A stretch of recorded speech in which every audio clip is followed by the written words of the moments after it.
Okay, welcome aboard Amelia Foxton and Glenn Fraser, who are the creative minds behind the recent short feature, Mother Tongue. Thank you so much for coming aboard here and having a chat with yours truly, Saul Muerte, for the Surgeons of Horror team as part of the Full Moon Sessions. Thanks so much for having us. It's amazing to be here with a fellow horror maestro. So yeah, great. You're being too kind, Glenn. Being too kind.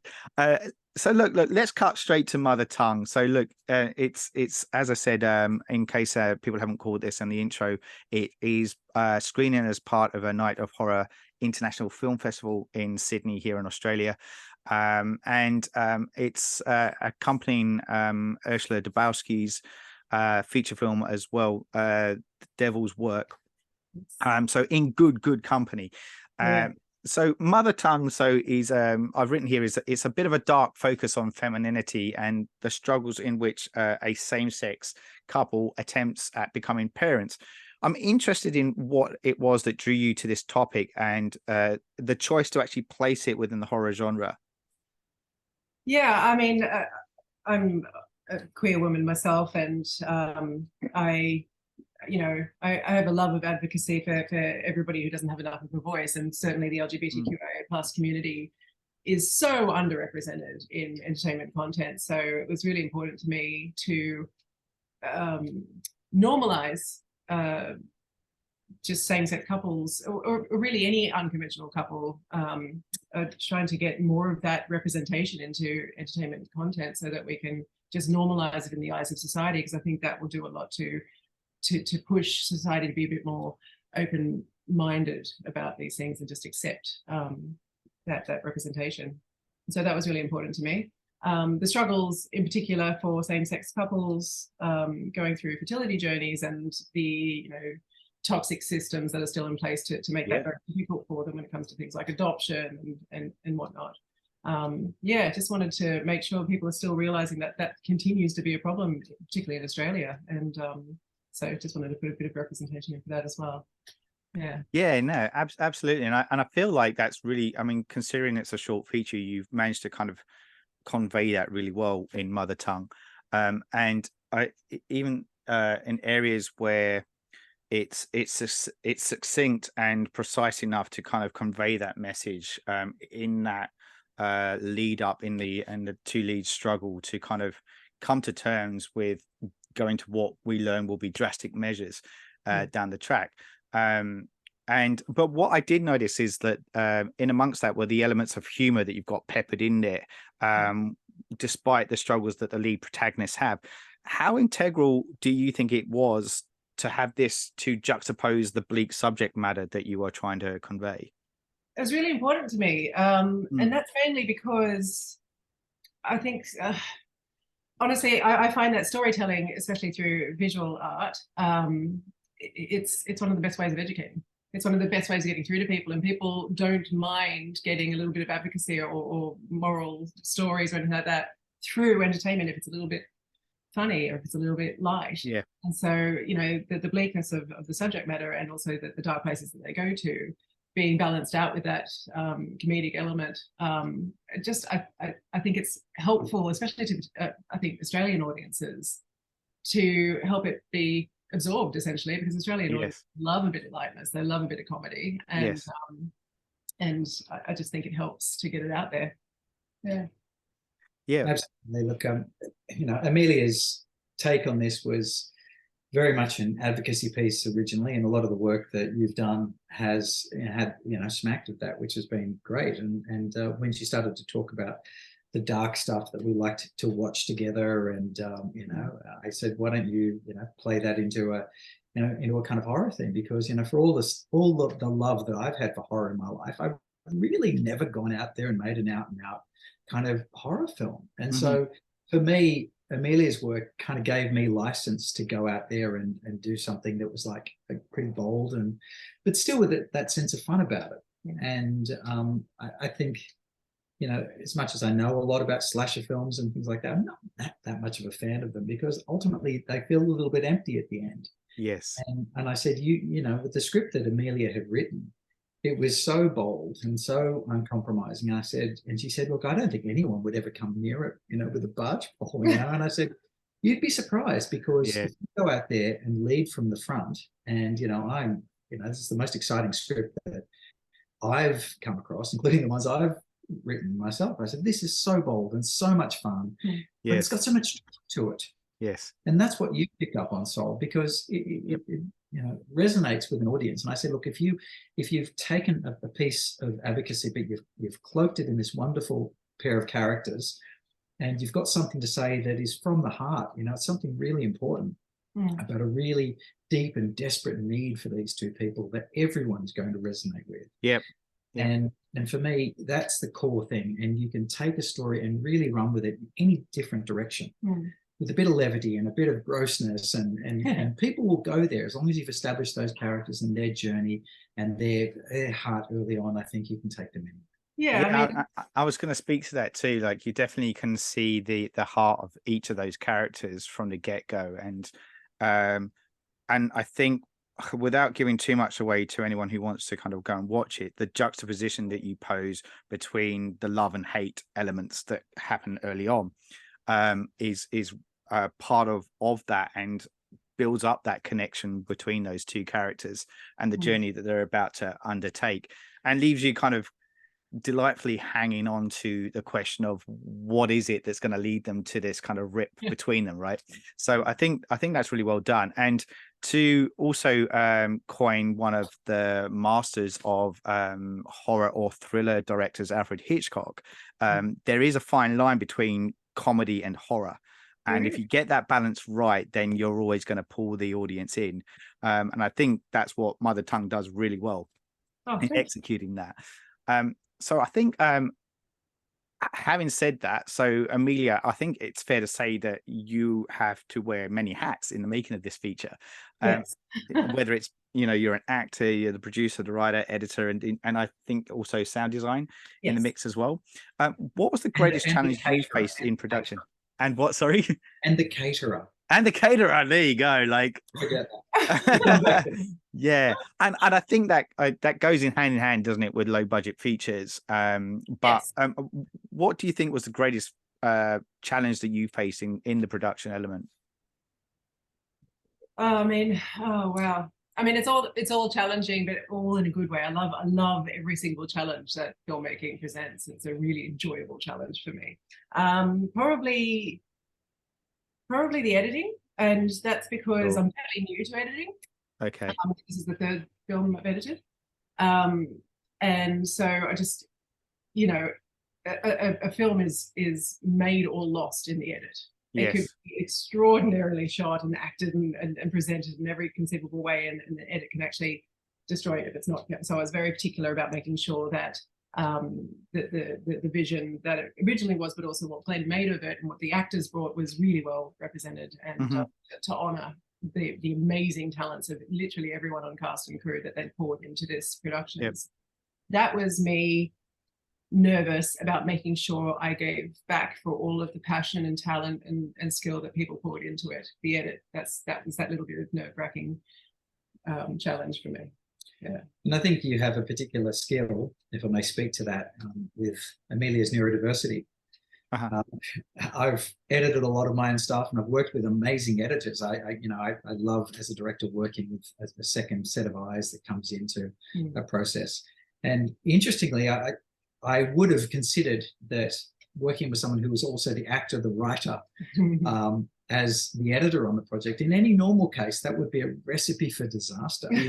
But Amelia has this amazing skill to be able to literally take one brain out and put another brain in. And to speak to her performance is like, you know, the actress here is doing, it's just like, yeah. And I realized because of her neurodiversity, she's able to literally block that out and demarcate that zone in a way it's quite remarkable. So, and wow. She'd say, she's shit here, and she'd cut a moment, and I'm going, I quite like that moment. And then she would go, oh, that's me. Yeah, no, I forget. No, it's autism compartmentalizing superpower. Yeah, but it's good because it means I can view it as an outsider looking in. But that's also why I wanted to do so many jobs on the thing, is because brain can pick and choose, and it's fun, and I love it. And I'm a bit of a control freak, so it works. Excellent. I think Glenn, kind of you kind of were capturing some of the thoughts that I had around my next question, but maybe just to expand on that, about how you went about capturing Amelia's vision behind the lens, and when it came to the editing process, and as you're saying, Amelia's decompartmentalizing process of that, where did you sit as the director in conveying that and making sure that the Amelia's vision is there, but you also have your spin on things as well? Well, for me, the whole process is, if you believe in the truth of the story, then yourself as the director is really not to get in the way of that. It's really to shape that, nurture that, and inspire everybody to find their aspect of the vision. I'm very confident in what I do in terms of all parts of the process. I can pick up a camera if I need to. I can edit if I need to. I can do the sound design if I need to. But that's not the fun part of it, you know? Yeah. The fun part of it is letting go and finding those other people to add their flavor to it. And, you know, as we said before, Amelia is an amazing cook. And I think that's what you have to be as filmmakers, particularly indie filmmakers. You have to be able to bring all the elements together by cajoling, by inspiring, by influencing people to bring their best out of it. And I guess that's the key part of it, is to nurture Amelia's vision as much as I can, because I trusted that. We wrestled really hard on the script so that by the time we took that out to anybody, we were solid on what that was. Yeah. And that's a really important part of the process, so that you can create that sense of unity on set and provide a really cohesive partnership, because people knew us and we were working with a lot of friends that we'd worked with before, some new, some old, but most of the time it was people up here on the Central Coast. Yes. Very regional production when it came to that. And we have a wonderful networked group up there. So it's a matter of firing the flare up there and saying, look, we're putting this little film together. We've got a little bit of money from council, who said, we will support this bastard vision. And they did, and they got out of the way, and I said, let's do this. And so we had a wonderful team of people that could bring their separate skill sets, whether it's makeup, amazing makeup artists that are working on Fury Road, or, you know, or Furiosa, and, you know, incredible designers that have worked on, you know, huge films as well, that might be in their retirement, that have come out of retirement to work together, because they, you know, we've said to them, don't trust us, here's the script, you know, if you believe in that, not just because we're making a film, but we want you to bring your best to it. We will look after you, we'll feed you really well, we will make sure the hours aren't crucial, you know, crucified or anything like that. And we want this to be a grand endeavor that we could actually, you know, see as something we will create. So that's the kind of vibe I like to have on set. You know, it's a fun, jovial kind of set. And by having people like Amelia and Chiara, who are fantastic actors in their own right, but, you know, the real hub of it was to be able to cast someone like Stephen Hunter, who is, you know, I'd worked with a couple of times before, and we had that relationship where he'd said, anytime you want to do anything, just give me a call. So as Amelia's writing this story, and she introduces this idea of this kind of incel character, and I go, I think I've got the guy. Yeah, right. I show her a picture, and she goes, what, from The Hobbit? She's an absolute Lord of the Rings nerd. I said, yeah. And she says, you know him? And I said, yeah, look, I've just sent him the script, you know. And he's sending the script, and he goes, this is balls to the wall crazy. I'm fucking in. Nice. And it was just wonderful, because once Amelia trusted that it wasn't just my trust in the project, he was the first one to come on board. Yeah. He realized we had him as that kind of third part of the triangle in a way. Yes. Going to give us that stability. You really trusted yourself in a different way from that point. That changed a lot for me. Yeah, I started realizing it could really be something. And Brian was a very, very big deal for me. So to have someone who could so gracefully step into that role and bring it to life in absolute glory, like the way he does, it was, oh man, absolute honor to work with Stephen Hunter and Chiara. They're both fabulous actors. I was very, very lucky. Yes. Yeah, I mean, you were talking about Glenn, you were talking about the triangle between the three characters there, and I think the Brian character is beautifully balanced in that yin yang kind of way, as like the opposites to the two female leads, both with the male end of the spectrum, but also because of his own personality and his mannerisms that come into effect as well, is so against the grain of the two female leads. It has this kind of synergy that kind of works throughout the whole piece, which was really nicely played out too. You also touched on, Glenn, you were talking about the Australian film industry a little bit there, and how that collaborative spirit came into effect. How do you find it both? This is to both of you. How did you find working within the Australian film industry when you're particularly working in the horror genre domain? Like, do you find, because there is like a bit of an association when it comes to horror. How did you find that kind of playing out both during the production and post-production areas? Well, I think I'll jump in first. I think there was a certain kind of dark horse mentality about horror a few years ago, but I think that all changed when The Babadook came out. Yes. I think that was the kind of watershed moment for people to trust in that idea of elevated horror. And as much as, you know, we've all grown up on the Hammer tradition, which is very much, you know, dear to my heart. So it was that film that kind of made us believe that horror could be taken seriously. And I was dealing with and working with Jen Kent when that was, you know, about to be released, and before she got into Sundance, you know, there was not a great deal of confidence about the film for some reason. Whereas any of us who'd seen it were just like, this is fantastic, this is amazing. But it needed that vote of confidence from Sundance originally.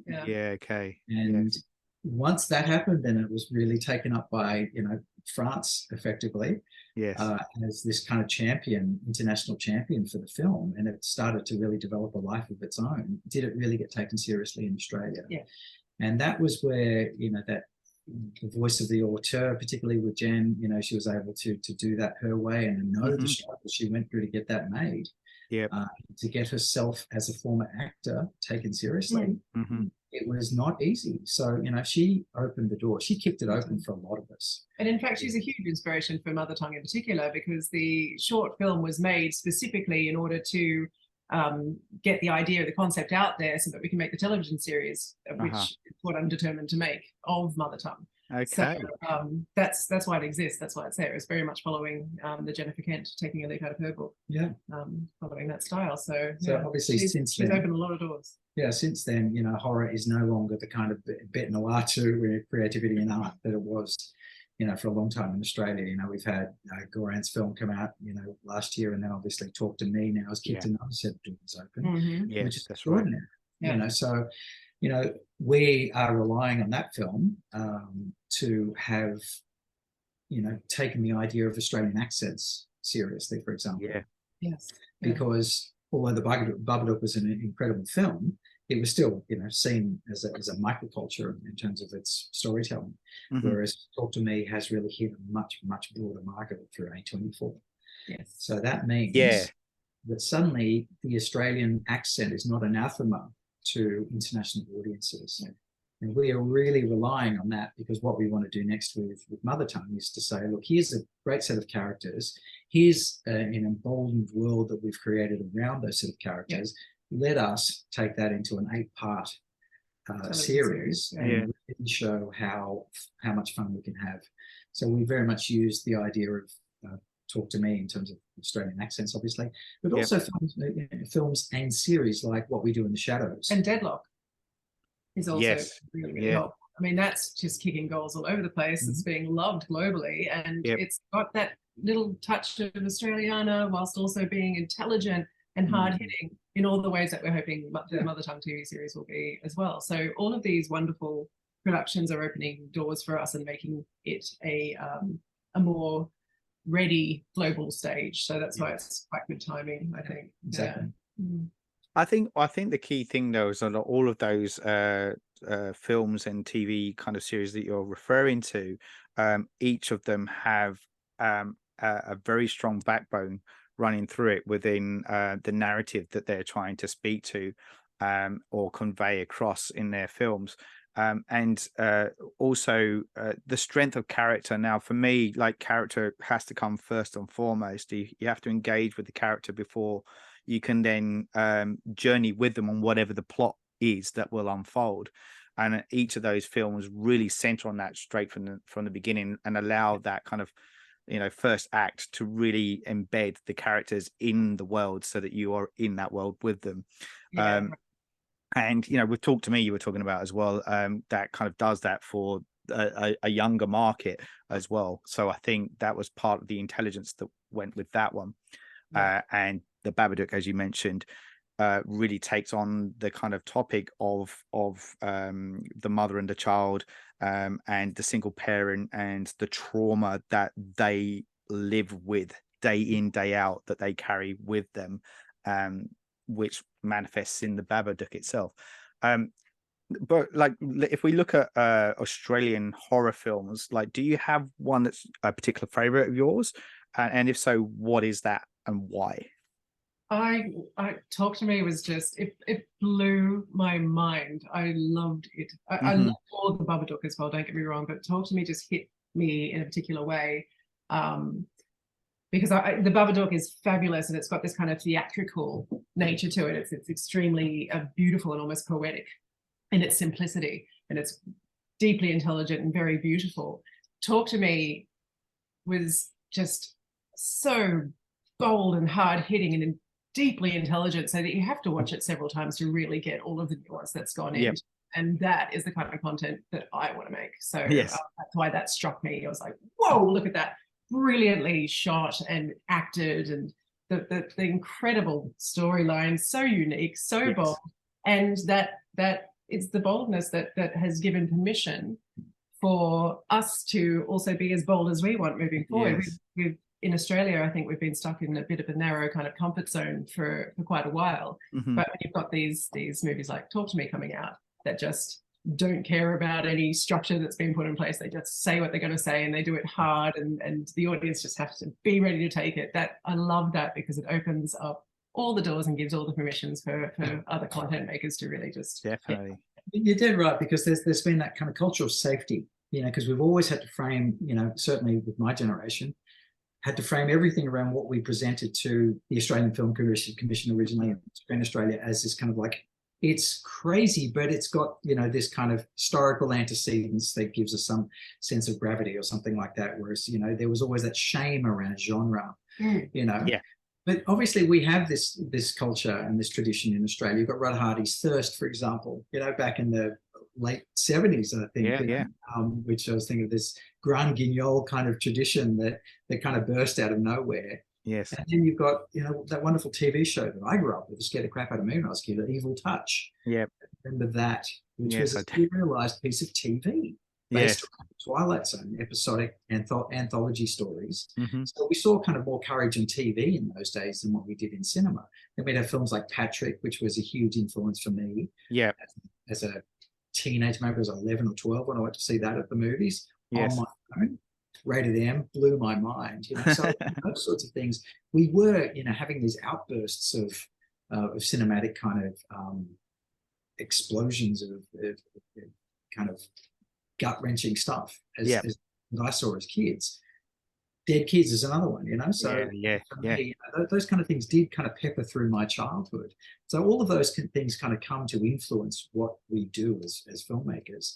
But I think really we kind of hearken to that international tradition of like a Cronenberg, Carpenter, that were bold enough to go out there and tell their stories against, you know, all the rules. Yes. And we've had this kind of cushion of safety that means we could get our films funded if we, you know, towed the line. And how many times have I kind of entreated to these funding bodies that I can get a film made or whatever, like this, wrote this script that I thought was quite good.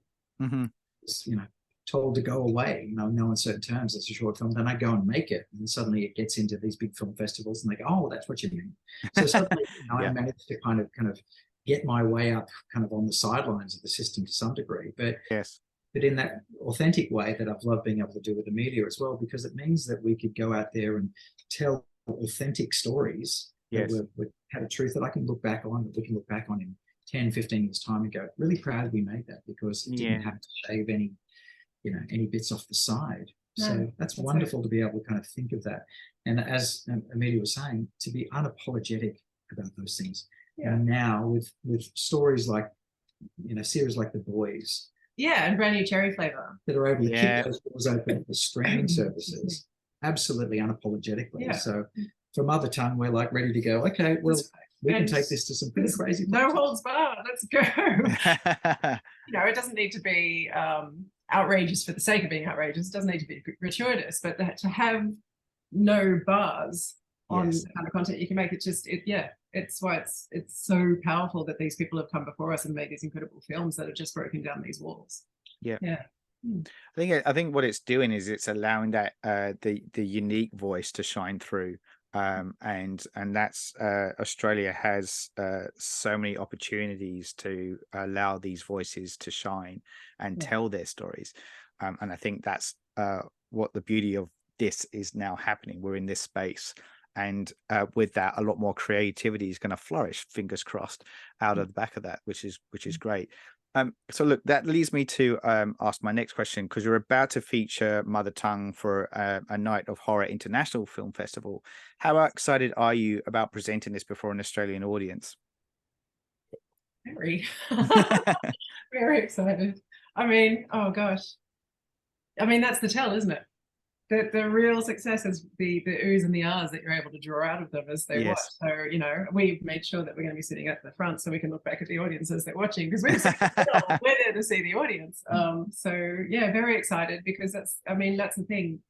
Every single art form belongs to its audience. It's not ours anymore. It's theirs, and we need to. Ultimately, what they think is what it is. It's up to them to decide if it's good, if it's bad, if it's, you know, all the different things. It's really up to the audience. It belongs to them now. So I think it was really exciting. Quite tricky for Amelia, because you know, she's been an actor and a performer for quite a while, but the first films she made were during COVID. Yes. So it was a kind of a trusting of the voice kind of thing, you know, because you know, you would tell me these ideas and I go, that's a great idea, and she goes, I used to do that because you're my partner, and I go, no, it's genuinely good. So the first time she got to make this wonderful little short film, where she wanted to, you know, tell a story about this wonderful idea, which was, you know, a slightly elevated skit, but it was a wonderful opportunity for her to direct something from an idea of hers and to kind of build that confidence. And I said, okay, well, I pull a crew together again, did the same thing, got the little script out, said, look, this is what it's going to be. And everyone was like, okay, sure. We come together, we made it in a day, and it was a really wonderful kind of hors d'oeuvre in a way for Amelia to experiment with her voice out there, which I really believed in, and others did too, once they saw what she did with that little thing. And suddenly, of course, there was no way of screening it in front of an audience because everyone was in lockdown at this point. Yeah. But international film festivals picked it up, and they had it in, you know, small screenings and, you know, online reviews and things like that, started to pick up awards. And it was wonderful because Amelia started to see that people kind of trusted in her idea and her voice. And I said, that's the joy of it, because I'd had the luxury of seeing films with an audience, and they agreed 100%. And what she just said there was just like, once you make the film, you have to let it go. It's not yours. And read it with an audience and enjoy it with an audience. And that is just sublime experience as a storyteller, to watch that go out there in the world.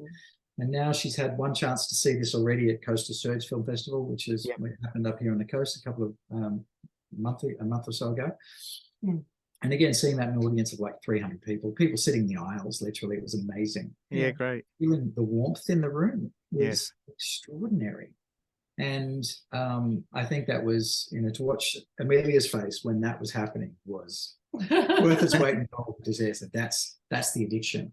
Yes. You connect with an audience and they feed into the scares and into the laughs, because we've seen it a million times by this point. And so when those scares land, which we kind of laughing at now, people are doing this, and it does work. Trust. Because as you said, so if you get the audience buy-in in the first act of the film, and those audiences trust those characters, they are willing to go anywhere with you. That's it. That's exactly right. And I think, like you're saying as well, it's that I think as creatives, it's hard to then have that moment of separation and take that step back and just kind of allow the universe to then carry it forth for whatever it may be. Look, I think it's a really great piece, and I'm not just saying that just because I'm with you now. It's a complete story, and I think it is weighted on various areas of that journey, through the goods, the bads, and the fun and the not so fun moments that kind of unfold. We're obviously on the precipice of this kind of being put out there for a Night of Horror International Film Festival, but what is it that's next on the horizon for you? You talked about the TV series. Are you hoping that's what's going to leverage off the back of that, or are there any other pots on the boil for you guys? Yeah, well, there's always a few.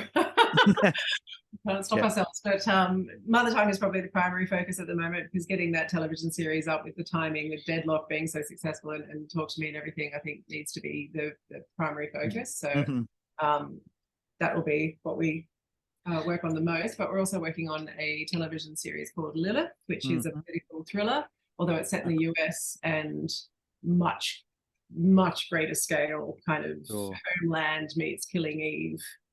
So that's a kind of a different animal that needs to be treated in a slightly different way to Mother Tongue, which can actually be done quite cheaply and really well here on the Central Coast. So, you know, two very different animals to deal with. Those are our two primary ones at the moment. We have a few other projects always going on in the back of our heads as well. Yeah, we've got one of the scripts that I wrote a little while ago, which was a teen-focused horror that has suddenly become very hot, you know. Yeah, that's great. Picked up by Joanne Weatherston, who's an Academy Award nominated and Emmy Award winning producer. And if you know, there are various drafts of the script at the moment, so it's you know, we'll see where that goes from the original piece that I wrote a couple of years ago. So it's, you know, but that's a very exciting piece as well. It's called The Rough Houses, and you know, that's if that lands, then that'll be quite amazing, because it's again, it's that aspect of trust. You know, I believe that if you can create an audience out of the most extraordinary places and take them to the most extraordinary places, if you get them to believe in your characters. As you said before, it's just like we're very centered, very focused on making sure that those characters in whatever we do are first and foremost in terms of priority. So yeah, anything we do, speculative fiction wise or thriller wise, that's what we intend to do. Awesome. Look, well, I wish you all the success, and can't wait to hear the audience's reaction to Mother Tongue when it premieres at the Night of Horror Film Festival. And all the best in what lays ahead for you both. It sounds like you've got some really exciting things ahead for you. So I wish you all the best for that too. So thank you so much for taking some time out to chat with me here for the Surgeons of Horror team in the Full Moon Sessions. I really appreciate it.